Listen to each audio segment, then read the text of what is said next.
Salut à tous, c'est Baptiste et je suis plutôt heureux de vous retrouver aujourd'hui pour un nouvel épisode du Podcyclette, le podcast consacré au cyclisme sur route. Et si aujourd'hui je suis plutôt heureux et pas très heureux, c'est parce que je suis un peu décontenancé. Aujourd'hui on va parler du Tour des Flandres, donc le deuxième monument de l'année qui se tiendra ce dimanche, le 31 mars, donc en Belgique. J'enregistre cet épisode le jeudi soir, juste après, enfin le lendemain, pardon, d'à travers la Flandre qui a donc vu la chute de nombreux favoris pour le Tour des Flandres, au rang desquels on comptait notamment Wout van Aert et Mats Pedersen. Et donc, ça faisait pas mal de semaines que la hype était en train de monter pardon, autour des Tours des Flandres. Et là, d'un coup, on a quelques favoris là qui sont supprimés de la start list ou alors qui sont amoindris. Et ça fait un peu mal au suspense, ça fait un peu mal à la hype aussi, je vous avoue. Donc on va essayer de trouver ici dans cet épisode des raisons de se consoler et de se dire que non, le suspense n'est pas totalement tué pour le Tour des Flandres et qu'on aura quand même une belle course. Donc pour parler du Tour des Flandres, pardon, on va d'abord parler du parcours. Cette année, le parcours part d'Anvers et finit donc à Oudenaarde comme d'habitude. On repasse toujours par les mêmes monts que d'habitude. Donc c'est terriblement pavé. En fait, j'ai oublié de le préciser quand même, mais c'est peut-être la meilleure course de l'année, le Tour des Flandres. Juste un poil en dessous de Paris-Roubaix qui est la semaine d'après, donc là on a quand même 2 week-ends d'exception qui s'enchaînent. Même si on est un peu entaché de cette chute d'à travers la Flandre, c'est quand même les 2 meilleurs week-ends de l'année, on va pas se mentir. Le Tour des Flandres puis Paris-Roubaix, les 2 meilleurs monuments, les 2 meilleures courses cyclistes de l'année. Et donc le Tour des Flandres, c'est 270 kilomètres dans les Flandres, avec du vent, pas forcément du beau temps, avec surtout beaucoup de pavés et de monts pavés. On passera 3 fois par le Vieux Quarmont, donc vous savez ce mont de plus de 2-3 kilomètres un peu pentu, mais pas trop, mais avec des pavés terribles. Enfin bref, c'est super long, super dur, qui s'enchaîne souvent avec le Paterberg juste après. On a aussi le Tyenberg, voilà, le Canaryberg, ce genre de choses, le Koppenberg. Enfin bref, c'est très très dur. Le Tour des Flandres, c'est une course très sélective qui fait qu'en général, c'est à peu près le meilleur coureur qui gagne parce que il n'y a pas trop de place à la chance. Et donc souvent, c'est les meilleurs qui arrivent à s'extirper du peloton et donc à gagner cette course. Euh, Donc, au niveau du parcours, ça change pas trop des années précédentes, on va pas s'attarder dessus. On parle rapidement de la météo. En termes de météo, ce qui est prévu, eh ben, c'est, a priori, il va pas pleuvoir dimanche, il fera même plutôt beau, à peu près 10-15 degrés, un peu de vent, mais pas trop non plus, mais ça pourra peut-être jouer un petit rôle quand même. Par contre, les jours précédents, on aura probablement un peu de pluie le samedi, un peu le vendredi, ce qui fait qu'on aura un sol qui sera pas totalement sec. Un peu humide, donc ça pourra jouer sur la condition. On sait notamment les pavés, c'est assez compliqué de les monter en vélo quand c'est humide parce que les roues arrière dérapent, ce genre de choses. Bref, faudra pas faire n'importe quoi non plus. Il y aura une petite partie technique qui sera pas à négliger. On sait que le Tour des Flandres, c'est quand même une course très technique. Ça demande du placement en permanence, de la vigilance. Il y a des pavés, c'est très serré, c'est des routes très étroites. En fait, si vous commencez un secteur clé en 50e position du peloton, c'est foutu parce que si devant il y a Van der Poel qui attaque, je dis ça au hasard, et ben vous pouvez jamais le temps d'être devant dans le peloton, il vous aura déjà pris une minute d'avance. Donc très compliqué en termes de placement, le Tour des Flandres. Et si les pavés sont mouillés, ça rajoute un peu de difficulté à tout ça. Donc la météo qui sera quand même un peu à surveiller. Bon là c'est des prévisions à 3-4 jours. On verra ce qui se passera le jour même, mais bon. Donc a priori pas de déluge, mais pas un truc sécosse non plus. Donc voilà, ça sera assez important. Ce que je vous propose, c'est qu'on va passer directement, on va se pencher sur la start list, voir quels sont les coureurs qui sont présents. Hem, et puis ensuite, on va regarder les cotes sur Winamax comme d'habitude. C'est pas pour vous inciter à parier, c'est plus pour avoir un avis de ce que les bookmakers pensent. C'est toujours très intéressant de voir ce qu'ils disent. Ils ont quand même un avis assez éclairé sur la course en général et donc ils mettent en avant les favoris. C'est l'occasion d'en discuter et notamment des stratégies de course de chacune des équipes. On commence tout de suite avec le premier favori. Bon, c'est l'ultra favori, coté à 1,60, Mathieu Van Der Poel. Je vais pas vous faire le coup de c'est pas le favori parce qu'il y a Van Aert qui est pas là, ça va être encore plus dur pour lui. Non, c'est clairement l'immense favori. Il a une très belle équipe autour de lui. Philipsen, Xandro Meurice, Gianni Vermeersch, Sylvain Dillier, Krag Andersen. Très grosse équipe. Je parle pas trop de Philipsen, ce sera plutôt un équipier. Philipsen, c'est beaucoup trop dur pour lui le Tour des Flandres. Il sera peut-être plus à son avantage la semaine prochaine, mais pour moi, il y a un seul leader chez la Alpecin, c'est Mathieu Van Der Poel. Pas besoin de parler de son palmarès pardon, sur la course. Euh, il a déjà gagné 2 fois le Tour des Flandres. Quand il n'a pas gagné, il a fait 2 fois deuxième. Sinon, son pire résultat, c'est quatrième. Donc en fait, Mathieu Van Der Poel, c'est vraiment le monsieur Tour des Flandres. Il y a une course qui lui va mieux que le Tour des Flandres. Bref, le mec est un cyborg sur cette course-là. On l'adore en fait quand il court sur cette course-là. Peut-être un peu moins cette année parce que on n'est pas sûr qu'il y ait de l'adversité. En plus, il est sur une forme incroyable. Il a gagné le 3. Gant-Wevelgem, il s'est fait magnifiquement battre par Mats Pedersen. Et donc là, c'est encore plus dommage que Mats Pedersen soit tombé et surtout qu'il y a Jasper Stuyven soit out parce qu'on a une super stratégie des Trek qui ont poussé Mathieu Van Der Poel à faire trop d'efforts. Et au final, il les a payés, ces efforts-là, puisqu'il n'a pas été capable de battre Pedersen, de le lâcher dans les différentes ascensions du Kemmelberg. C'est même Pedersen qui l'a un peu mis à l'amende sur les deuxième et troisième ascensions. Pedersen qui a gagné au sprint. Là, ça sera un peu différent puisque Pedersen est tombé, évidemment. Mais donc, le bonhomme est en forme. C'est sa course de prédilection. Il n'y a pas trop de concurrence. Donc, c'est pour ça qu'il est coté à 1,60. Donc, on a vu qu'il avait une belle équipe aussi, Philipsen, etc. Donc, ça veut dire du beau monde qui va rouler pour lui. Euh, Attention quand même, on en reparlera à la fin quand on aura fait le tour de toutes les équipes. Mais vu qu'il n'y a pas d'autres grands favoris, peut-être quand même Pedersen, on ne sait pas dans quel état il est, et ben c'est pas certain qu'on ait beaucoup d'équipes pour prendre la course en main. Notamment l'an dernier, on avait la UAE de Pogacar, cette année ça sera pas le cas. Donc peut-être que la Alpecin sera un petit peu esselée pour faire le tempo. Enfin, je me fais pas trop de soucis pour eux, mais ça peut peut-être être un peu plus compliqué que les années précédentes. Voilà, pour la Alpecin. Donc on va pas en parler plus longtemps, c'est intéressant, mais sans plus, c'est l'immense favori tout simplement. Il va gagner la course, je le pense, à moins qu'on ait vraiment quelque chose d'exceptionnel qui se passe. Et c'est pour ça que j'étais un petit peu décontenancé au début de l'épisode, parce qu'en fait, on avait vraiment comment dire, un suspense de fou. Bon, je vais en parler maintenant. Van Aert qu'on sentait monter en puissance, qui avait ciblé cette année le Tour des Flandres et Paris-Roubaix comme ses objectifs majeurs, qui avait changé sa préparation, qui avait pas roulé n'importe comment, qui avait pas larbiné pour les autres. Chez la Visma, on se disait c'est vraiment son année à Van Aert, pardon. Mais bon, c'était une chute terrible, on l'a entendu hurler de douleur des nombreuses fractures. Clairement, Van Aert ne sera pas remis pour aucune des classiques. Il sera probablement, enfin c'est certain, même pas remis pour le Giro. On verra comment il va adapter sa fin de saison, le pauvre Wout, mais ça a vraiment fait très mal. Surtout que cette année, pour moi, je vous avoue que j'ai jamais été le premier défenseur de Wout Van Aert. Mais cette année, je comptais vraiment sur lui pour aller choper le suspense, quoi.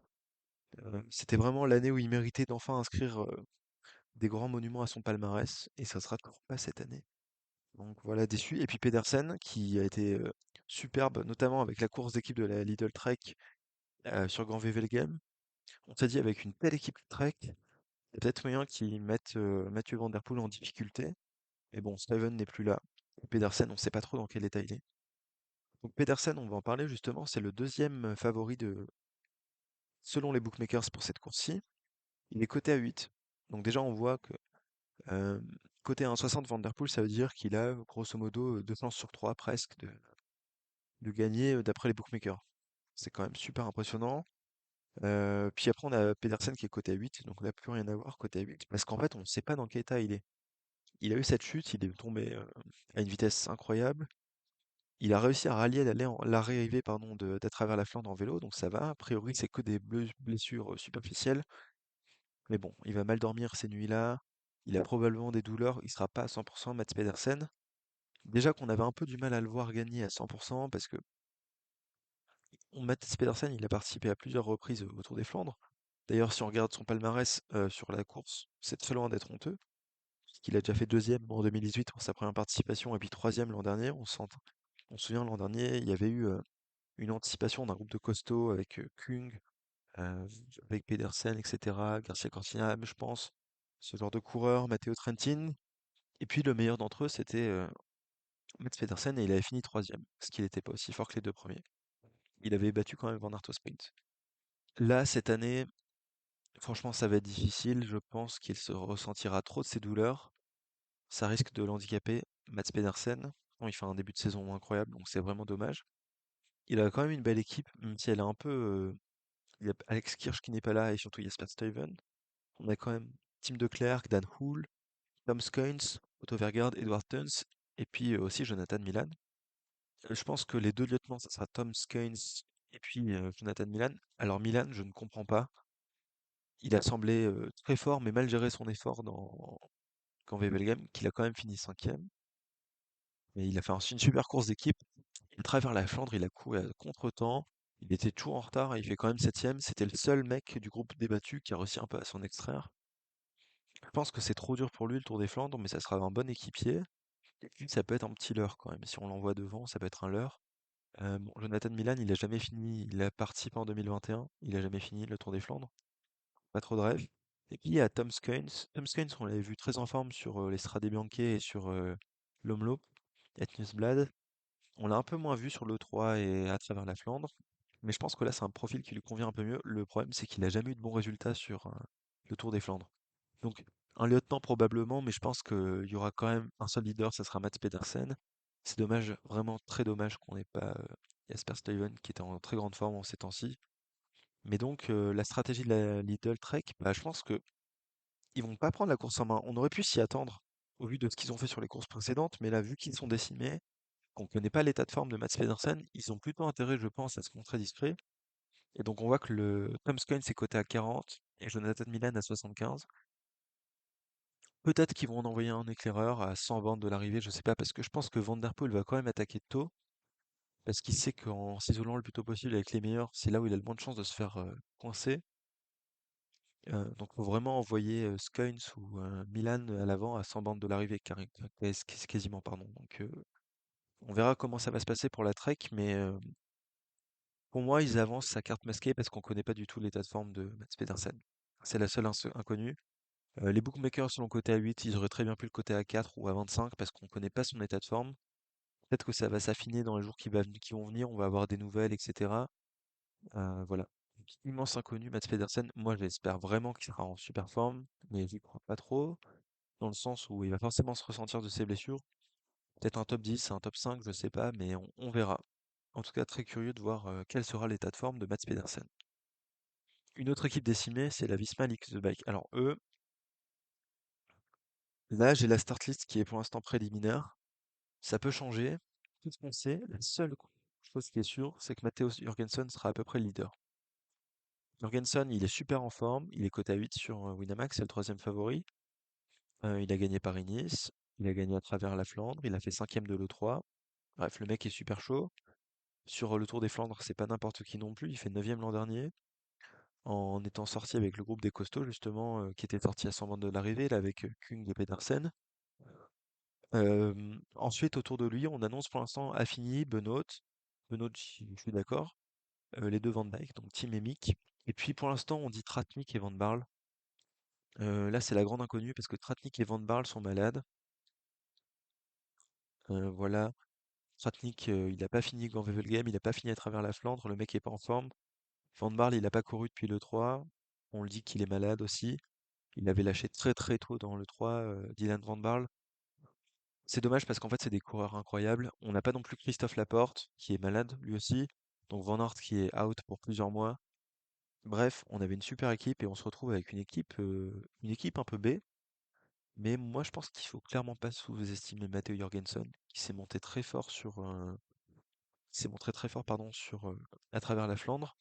Probablement un peu trop court pour aller chercher Mathieu Van Der Poel, on l'a vu sur le 3, mais il sera pas loin.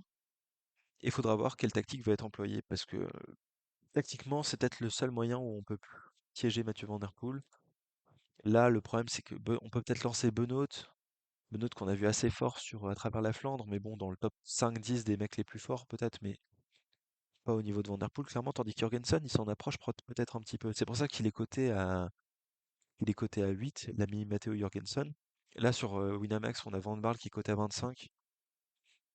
C'est parce que Van Barle, en fait, s'il est en très bonne forme, c'est un candidat au titre, mais on ne sait pas dans quelle forme il est. Donc, il est coté à 25 pour pas prendre trop de risques. On a Benoît qui est coté à 40 et Tratnik à 100. Donc voilà, concrètement, la stratégie, ça sera plutôt pour Jorgensen, mais peut-être placer une carte à l'avant avec Benoît, et puis on verra les états de forme de Tratnik et Van Barle. Je pense qu'ils seront pas remis à temps pour être très compétitifs, mais ça sera intéressant de voir leur niveau respectif. Et puis ensuite, on plonge dans les côtes. On arrive avec côté à 20, Alberto Bettiol. Bon, Bettiol, ancien vainqueur, faut le dire. Mais Bettiol, c'est l'interrogation permanente. Donc il y a des moments où il est très fort. En ce début de saison, on l'a vu super fort sur Milan-Turin, très fort sur San Remo, mais il a pas attaqué, donc on n'a pas pu voir son plein potentiel. Abandon sur le 3, je crois que c'était sur une chute. Et puis à travers la Flandre, je sais pas ce qu'il fout. Il attaque, à un moment, on se dit, il est peut-être aussi fort que Jorgensen, voire plus fort. Et le gars crampe. Alors c'est une course pas très longue, hein, à travers la Flandre, c'est 188 km. Et puis à 30-40 km de l'arrivée, le gars crampe. Et puis il finit 72e. Trop bizarre. Alors là, on se dit, il crampe sur à travers la Flandre, comment il fait pour tenir le ronde? Je sais pas trop, donc c'est vraiment, j'avoue que je suis très circonspect. Alberto Bettiol, il m'avait hypé sur Milan-Turin, il m'avait hypé sur le Milan-San Remo. Milan-San Remo, c'est 300 bornes, donc il n'y a pas de raison, mais c'est beaucoup moins dur. Voilà. Dans son équipe, il y a aussi Valgren qu'on a vu à l'attaque à travers la Flandre, et puis après, c'est des gars un peu moins forts, hein, Bisseguer, etc. Ça va pas trop faire le taf. Donc Bettiol, bah, on sait pas trop le placer. Je suis désolé de vous dire ça parce que pour l'instant, c'est ce que je disais aussi pour Pedersen. Pour Jurgensen, j'ai quand même à peu près mon avis, mais Bettiol, énorme inconnu, et donc côté A20 sur Winamax. Ensuite, côté A25, donc on avait Dylan Van Baarle, j'en ai déjà parlé. Côté A30, Matej Mohoric. Alors Mohoric, ouais, je sais pas trop, on l'a pas trop vu en fait ces derniers temps, le Matej. Donc si on regarde il a quand même une équipe pas trop mal, mais si on regarde les dernières choses qu'il fait, 15e de l'E3, 16e de Gand-Wevelgem, un peu dans la masse quoi. 13e de Gand-Wevelgem, c'est un peu moins surprenant, mais 15e de l'E3, ça fait un peu plus mal quand même, parce qu'il y a eu plusieurs groupes. Et puis lui, Mohoric, il était dans le groupe à 2,54. Bon, c'était le groupe Pedersen, donc là on voit que c'est pas forcément si nul. Le groupe Kung par exemple, mais voilà, Matej Mohoric en forme, mais pas trop. Et puis sur le Tour des Flandres, il a jamais perf, donc moi je l'attends plutôt sur Paris-Roubaix. J'y crois pas vraiment sur le Tour des Flandres. Il sera probablement dans une offensive de loin parce qu'il sait que c'est sa seule chance. Mais côté A30, c'est pour ça, c'est parce qu'on n'y croit pas trop à Matej Mohoric. Jesper Philipsen côté A40, on en a déjà parlé. Et là, puis il y a un phénomène intéressant, c'est Casper Asgreen qui est coté à 40. Euh, la Soudal qui réussit pas sa campagne de classique. On a un peu le trio de leader des Flandriennes normalement, enfin, c'est un gros mot. Alaphilippe, Asgreen, Lampart. Alaphilippe qui a fait plusieurs interviews, il a dit qu'il était pas vraiment à la forme qu'il voulait, notamment à cause de sa chute sur l'Estradé, si je dis pas de bêtises. Après, avec eux, il y a aussi Moscon, Merlier, Pedersen, Casper Pedersen évidemment, et puis Bert van Lerberge, donc beaucoup d'équipiers pas dégueux, quoi. Même Gianni Moscon, à la base, sur le papier, c'est un mec qui peut prétendre à des belles courses. Moscon totalement hors de forme, là, sur ces derniers temps. Donc, moi, je compterais pas trop sur lui, même s'il n'était pas dégueu à l'Es Newsblad. Sur le round 2, voilà, il sera équipier. Et puis, se pose la question du leadership entre les trois soi-disant leaders. On a vu Yves Lampart totalement hors de forme, malheureusement. Donc, en plus, Lampart, sa course, c'est plutôt Paris-Roubaix. Il avait déjà fait 5e du Tour des Flandres en 2020, mais clairement hors de forme, le pauvre. La question à la Philippe, qu'on a vu pas mal attaquer sur ses dernières courses. À travers la Flandre, il n'y avait pas grand-chose à faire. Il était dans le groupe des battus, mal placé au pied du mont dans lequel c'est attaqué. Je pense qu'il avait pas les cannes de suivre non plus. Enfin voilà. À la Philippe, moi j'ai quand même un peu d'espoir pour lui, pour un top 15, un top 10 peut-être. Euh, mais je pense qu'il est quand même un ton en dessous de tous les Jorgensen, Pedersen, Van der Poel évidemment, même ouais à peu près du niveau de Mohoric, même peut-être un petit peu en dessous. À la Philippe, de toute façon, il a jamais fini le Tour des Flandres en bonne position. Il y avait l'éternel regret de 2020 où il se fait défoncer par la moto là. C'est un peu de sa faute aussi. Ouais. À la Philippe, ça va être un peu compliqué. Il sera probablement trop court. Et puis, Casper Asgreen, donc, parce que c'était quand même de lui dont on parlait au début, qui est coté à 40, qui a fait un début de saison anonyme aussi. Casper Asgreen, qui est quand même un ancien vainqueur hein, du Tour des Flandres. Euh, L'an dernier, il fait 7e en étant parti dans le groupe des costauds. Et ce qui est marrant, c'est qu'il fait 7e en ayant quasiment rien fait au début de saison non plus.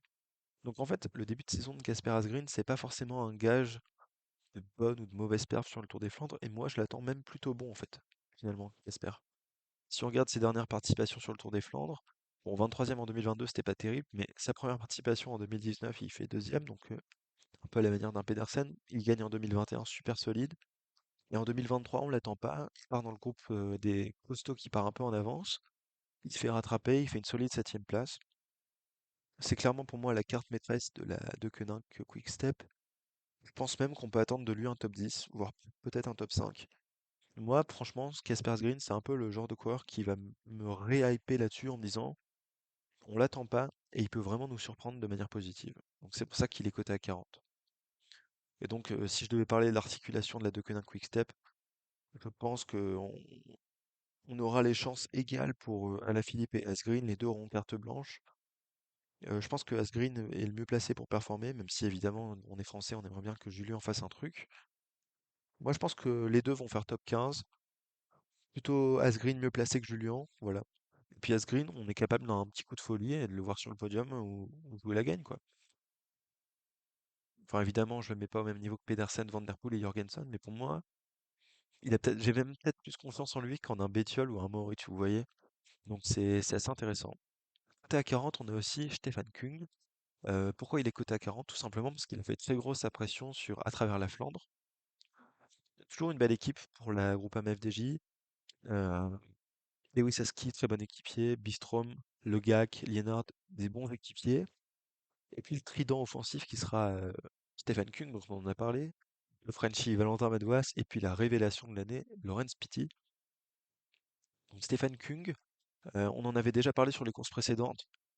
Début de saison tronqué par un problème familial, un petit drame, une fausse couche de sa femme malheureusement.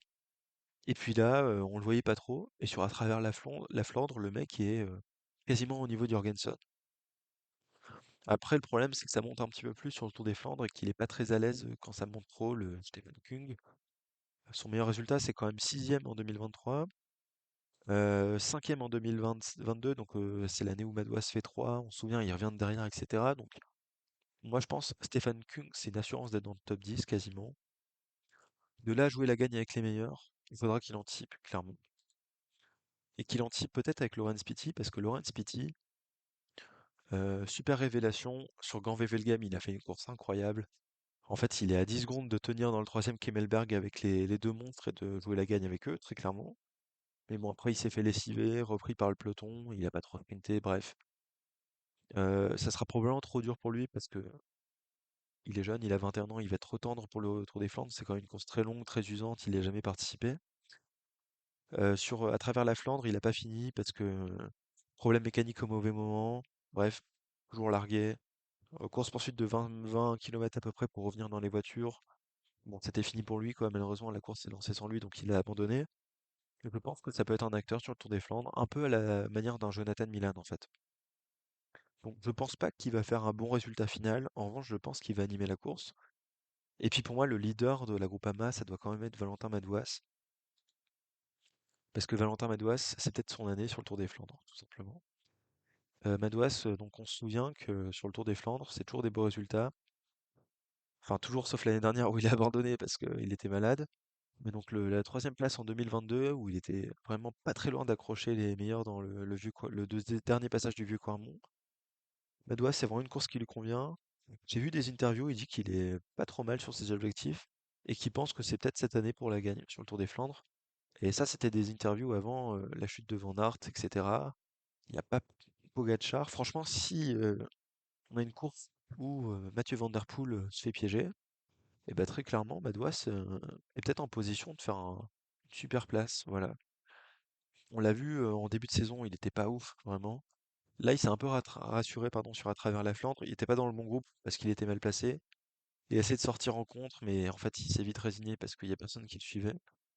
Je pense honnêtement que Valentin Madouas va être très en forme pour le Tour des Flandres, qui est probablement son objectif de l'année. Et je pense qu'on va le voir très bien placé. Voilà, pour moi, ce sera le meilleur groupe AMFDJ au final. Et pourtant, il n'y a pas des peintres dans son équipe. Donc, clairement, Madouas, il va jouer parmi les meilleurs. Top 5, je pense qu'il peut jouer très clairement. Et Bon, on verra en fonction du scénario de course, mais il y a peut-être un truc à aller jouer cette année pour Valentin. Donc là, je me hype vraiment, je sais. Vous allez dire, regarde la cote des bookmakers. Il est coté à combien ton ami Madouas? Donc pour rappel, on avait Stephen Kuhn coté à 40, on a Laurence Pitty à 75 et Madouas aussi à 75. Mais pour moi, c'est un outsider très important, Madouas. Après, c'est aussi le petit côté chauvin, on va pas se mentir, mais moi, mon bet, c'est que Valentin Madouas sera dans le top 5 de ce Tour des Flandres. Voilà, j'assume. Et en termes de stratégie, donc je pense qu'il y a plutôt intérêt à envoyer Kung et Pitty à l'avant très tôt. Et puis ensuite, Madouas, bah, t'essaies de suivre les meilleurs, quoi. Mais le problème de Madouas, c'est qu'il sait pas trop se placer. Donc, si ça se décante un peu d'un coup, un peu, et que c'est pas genre Van der Poel qui part direct tout seul, ça va lui permettre de se rapprocher de l'avant du peloton parce qu'il va être derrière au début. Ça va s'écrémer, il va regagner des places, etc. Et puis à la fin, quand il y aura plus que 10 personnes, il sera aussi le dixième, mais il sera toujours dans le bon groupe. Donc voilà, j'avais déjà un peu trop parlé, mais voilà pour Valentin Madouas. Côté à 40, on a Benoît, on en a déjà parlé. On a Tim Wellens qui est côté à 40. Donc Tim Wellens qui sera le leader de la UAE en l'absence de Tadej Pogacar. Dans son équipe, il y a aussi des gars comme Hirschi, Polit, Morgado, Berg. Donc on a vraiment des gros équipiers. Je suis très hypé par Morgado qui a fait un bon début de saison, le jeune, et qu'on pourra peut-être voir briller sur le Tour des Flandres. Très clairement, un, un Morgado dans l'échappée, ça fait top 15, hein, je pense. Bon, il était très fort en début de saison. Là, je viens de regarder, il a fait 64 e sur le 3, donc je me suis peut-être un peu... ouais, je me suis emballé, clairement, désolé. Mais moi, j'ai envie de voir ce qu'il va donner, Antonio Morgado. Voilà, un jeune, 20 ans, paf, deuxième du Sam1, première année pro. Voilà, tout simplement. Donc, j'ai hâte de voir ce qu'il va faire. Et puis donc, je disais, le leader, ça sera Timo Wellens. Il y a aussi Nils Politt qui est à pas négliger. Nils Politt qu'on a vu pas mal à l'attaque, mais bon, c'est trop dur pour lui le Tour des Flandres. Lui, on l'attend plutôt sur Paris-Roubaix. Nils Politt, il a fait cinquième en 2019 quand même, mais depuis, sinon, c'est plutôt autour du top 20 à chaque fois. Donc le leader, ça sera Timo Wellens. Timo Wellens qu'on n'a pas vu à travers la Flandre. Donc je crois qu'il était peut-être un peu retardé par la chute. Donc c'est pour ça qu'on l'a pas vu. Quatrième de l'E3, donc très belle perf, quatrième de l'E3. euh, qu'on a vu donc juste derrière le duo Steven Van Aert. Il était dans le groupe juste derrière. Timo Wellens sur le Tour des Flandres, il a jamais bien performé malheureusement. Donc je pense que là c'est son année. Faire un top 10 le team. Bon après, Timo Wellens il a quand même l'habitude de marcher sur courant alternatif, mais s'il est dans un bon jour, top 10. Voilà. Et puis je pense que sa formation va plutôt s'organiser autour de lui, mais ça serait pas mal de mettre un mec dans l'échappée, un Morgado, je pense.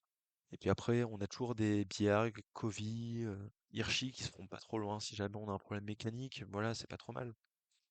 Mais donc Wellens qui était coté à 40, tout comme Skynes, on en a déjà parlé.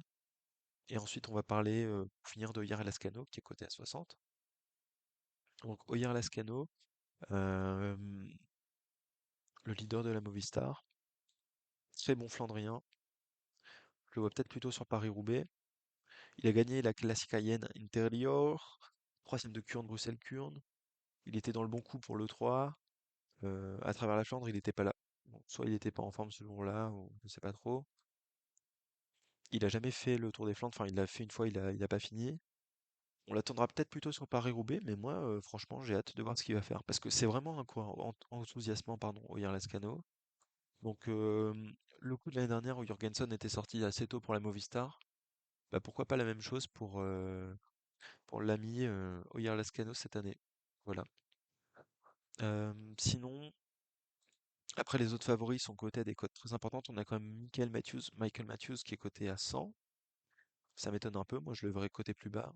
Parce qu'on a par exemple un Trentin qui est coté à 75. Pourquoi est-ce que Matthews est coté à 100 et Trentin à 75? Je pense qu'ils ont à peu près le même niveau. On l'a vu très bon sur Milan-San Remo. Il avait déjà fait sixième du Tour des Flandres. Moi je pense que c'est un candidat sérieux pour le top 10. Bon, on va continuer en regardant un peu les équipes. Il y a Biniam Girmay dans la Intermarché. Girmay qui est très sévèrement blessé quand même, je crois. Très sévèrement, pardon, très superficiellement blessé, mais il a pris un gros choc à travers la Flandre, donc c'est pour ça qu'il est coté à 150. On connaît pas du tout son état de santé. Voilà, faut pas trop compter sur lui, je pense, mais Ça serait bien que l'Intermarché mette un mec devant, un Hugo Page, un Driss de Potter comme on a déjà vu précédemment. Dans l'échappée, ça peut être intéressant. Pour la Arkea, j'en parle quand même parce qu'il y a Florian Sénéchal. Florian Sénéchal qui s'est pété la clavicule il y a un mois, même pas, qui est déjà de retour. Il a dit à travers la Flandre, il était très loin de jouer la gagne. Il a dit qu'il n'était pas encore assez bien. Son objectif, lui, c'est plutôt Paris-Roubaix. Peut-être qu'il pourra se mettre en jambe pendant le Tour des Flandres. Déjà, le finir, ça serait bien. Et puis, s'il finissait dans les 20 premiers, là, ça serait un signe très encourageant avant le Paris-Roubaix. Bon, je pense qu'il ne sera pas remis assez. Là, il disait en interview il n'arrivait pas à faire monter le cœur très haut parce qu'il revient de blessure. Euh, donc, Florent Sénéchal, qu'on espère un peu épargné par la malchance. Et puis, ça sera plutôt pour Paris-Roubaix. Bora Hansgrohe, j'en parle quand même parce que il y a Marco Haller dans l'équipe. Jordi Meeus, ça sera trop dur pour lui, très clairement. Bon, il a quand même fait troisième de Grand Wevelgem, mais là, ça sera trop dur pour lui. Il a jamais fini le Tour des Flandres d'ailleurs. Marco Haller, roule toujours, peut-être dans l'échappée ou dans un groupe de costauds qui sort loin, mais bon, ça joue clairement pas la gagne. Pour la Cofidis, j'ai hâte de voir ce que va faire encore Axel Zinglet. Il y a aussi Alexis Renard, mais Alexis Renard, on l'a vu pas trop en forme ces derniers temps. Axel Zinglet, pas fini Grand Wevelgem, pas fini le 3, donc j'ai pas fait attention pour être honnête si c'était lié à des chutes ou pas. On va quand même jeter un œil sur nos petits Français, voilà, de Cofidis. Plus intéressant, la Décathlon. Alors la Décathlon, en fait, sur le papier, on a Edvald Boasson-Hagen, très bon équipier, Oliver Nassen. Oliver Nassen, c'est fou quand même, parce qu'il y a 5-6 ans, c'était vraiment un putain de cador des classiques flandriennes. Euh, il a déjà fait 2 fois septième du Tour des Flandres. On se souvient de l'année là où ça chute avec Sagan et Van Avermaet. Il était bien placé. C'est vraiment un coureur de fou, mais bon. Là, cette année, il est peut-être un peu mieux que l'an dernier, mais pour l'instant, ça reste plutôt un équipier. Euh, Chris de Bond, qu'on a vu super à travers la Flandre, un putain de roublard, ce gars. Euh, Brice de Bont, faut qu'il prenne l'échappée, ou qu'il parte de très très loin, et puis il pourra peut-être faire un beau résultat, un top 10, pourquoi pas, s'il part de très loin. Voilà. Brice de Bont, qui a été un peu encensé par Steve Chenel pendant à travers la Flandre, j'ai bien aimé. Et surtout, on surveillera les perfs de nos Français, Bastien Tranchon et Pierre Gautrat. Je dis pas qu'ils vont performer, mais je suis juste intéressé de voir comment ça va se passer pour eux. Bastien Tranchon qui a fait 66e de l'E3, donc il n'était pas trop en forme, qui a jamais fait le Tour des Flandres. Tandis que Pierre Gautrat, lui, il a fait 11e d'à travers la Flandre, 11e du Het Nieuwsblad. Voilà. Peut-être un top 20 pour Pierre Gautrat. À 21 ans, ça serait déjà super. Peut-être prendre l'échappée carrément. Je sais pas. Donc moi, je jetterai un œil sur les résultats de nos petits Français de Décathlon. Ensuite, la Ineos. euh, on a des beaux seconds couteaux en fait. On n'a pas de leader, mais on a Sheffield, Joshua Tarling, Ben Turner. Ça, c'est des beaux coureurs qu'il faut qu'ils anticipent pour faire la course. Tarling, lui, ça sera très intéressant sur Paris-Roubaix. En fait, peut-être aussi pour Ben Turner, on verra ce que font les autres, mais c'est une équipe de jeunes Britanniques quand même un peu en train de monter, ou jeunes Britanniques Sheffield et américains, mais moi je les attends peut-être plutôt sur Paris-Roubaix, les Ineos. La DSM, j'en parle quand même parce que dans l'équipe il y a John Degenkolb. Pareil, encore une fois, ça sera plutôt pour Paris-Roubaix, pour le Degenkolb. On a vu un peu participer dans les groupes de chasse, etc., d'à travers la Flandre, donc peut-être un top 20, John Degenkolb, voilà. Il a quand même fait 2 fois septième par le passé, 2 fois neuvième aussi. Là, je pense qu'il est un peu trop court, et puis je pense que son objectif principal, c'est plutôt le Paris-Roubaix, parce qu'il ne grimpe pas si bien que ça, mais on verra ce qu'il va faire. Là, Israël, ouais, il y a quand même Dylan Teuns et Chris Neylands qu'il faut surveiller. Dylan Teuns, à l'époque où il était chez la Bahreïn, il avait fait un bon résultat, là. Il avait fait combien déjà? Sixième en 2022, c'est ça. Dylan Teuns, par contre, en ce début de saison, difficile de connaître son niveau. On l'a pas vraiment vu, donc ses objectifs, c'est même probablement plutôt les Ardennaises, donc il sera là en préparation, je sais. Je sais pas, voilà, on verra. Peut-être une belle surprise. Et puis Chris Neylands, qui sera aussi là dans le groupe des battus, je pense, quelque part, pour arracher un top 20, un top 30. Lotto Destiny, il n'y a pas Arnaud Delis, parce qu'en termes des hécatombes, on a aussi Arnaud Delis. On a appris aujourd'hui qu'il est atteint de la maladie de Lyme. Donc a priori ça se soigne, c'est pas trop grave, mais Ça va prendre quelques temps, traitement sous antibiotiques et puis repos forcé. Donc ils vont essayer de partir de loin, je pense, l'Autodestiny. Uno X, on en parle parce que Jonas Abrahamsen, tout simplement, voilà. Donc Jonas Abrahamsen, si vous connaissez pas, 28 ans, jamais rien fait de sa carrière. Et puis là, à l'E3, dans l'échappée, paf, 12e. Game 20e, pas dégueu. À travers la Flandre, échappée de 2e, tout simplement. Voilà. Le gars n'avait jamais rien fait de sa carrière. Bon, c'est un peu méchant en disant ça, mais. Et puis là, il est en train de se révéler flandrien. Ça sera intéressant de voir ce qu'il va faire. Est-ce qu'il pourra prendre l'échappée comme il a l'habitude de faire? En termes d'équipier, on a Alexander Christophe quand même, qu'il faut noter. Marcus Soulgard, Rasmus Stiller, Warren Colt. C'est peut-être plutôt des coureurs aussi orientés pour Paris-Roubaix. Christophe, peut-être un top 20. Marcus Soulgard, on se souvenait de lui à la Trek Segafredo Fredo. Là, cette année, il s'est pas trop montré. Donc, c'est son premier Tour des Flandres. On verra ce qu'il donne. Rasmus Stiller, qui a pas fait une très bonne campagne de Flandrienne pour l'instant. Faut pas trop en attendre quelque chose. Et puis, il y a Warren Scholl, mais moi je l'attends plutôt sur Paris-Roubaix. Notre ami Warren Scholl. Donc voilà, pour la Uno X. Donc ça, c'est tout ça, c'est des équipes qui doivent envoyer des types à l'avant, hein, très clairement. Et puis on va finir avec la Tudor, pardon. Il y a quand même Marius Marihofer qui est un bon équipier, un bon sprinter. Et puis Matteo Trentin. Matteo Trentin, 34 ans, plus aucun feu, mais toujours présent. Qui sera dans les mouvements de course, à n'en pas douter. Et qui visera un top 10, je pense. Donc voilà.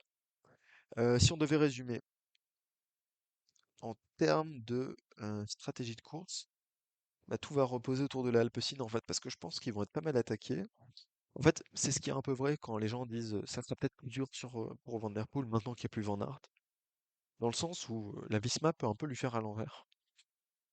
Et donc, qui va porter le poids de la course? La Alpecin, mais qui va vouloir rouler avec Van Der Poel qui est favori côté 1,60? Je sais pas trop. Je pense qu'il y a des équipes qui vont rouler avec, peut-être la Lidl Trek, on verra, ça dépendra de l'état de Mats Pedersen parce qu'ils ont quand même envie de montrer qu'ils sont là. Mais franchement, je pense que Mathieu Van Der Poel va devoir attaquer tôt, probablement dans le deuxième passage du Vieux Quarmont, donc je sais pas, 50, 40, 50 bornes de l'arrivée, parce que sinon il va être attaqué de partout par plein de second couteaux et ça va être l'enfer pour lui de devoir tout suivre. Il a une bonne équipe, mais pas au point d'assurer la course. C'est pas une, c'est pas une Visma ou une Quick-Step des grandes années. Donc je m'attends plutôt à ce que Van Der Poel attaque dans le deuxième passage du Quarmont. Euh, on verra, mais Game m'a quand même laissé une note d'espoir dans le sens où j'adore Mathieu Van Der Poel, attention, mais c'est mieux quand il y a du suspense. Si Van Der Poel pouvait gagner avec du suspense, ce serait bien. S'il écrase la course dès le début, c'est un peu moins marrant. Voilà.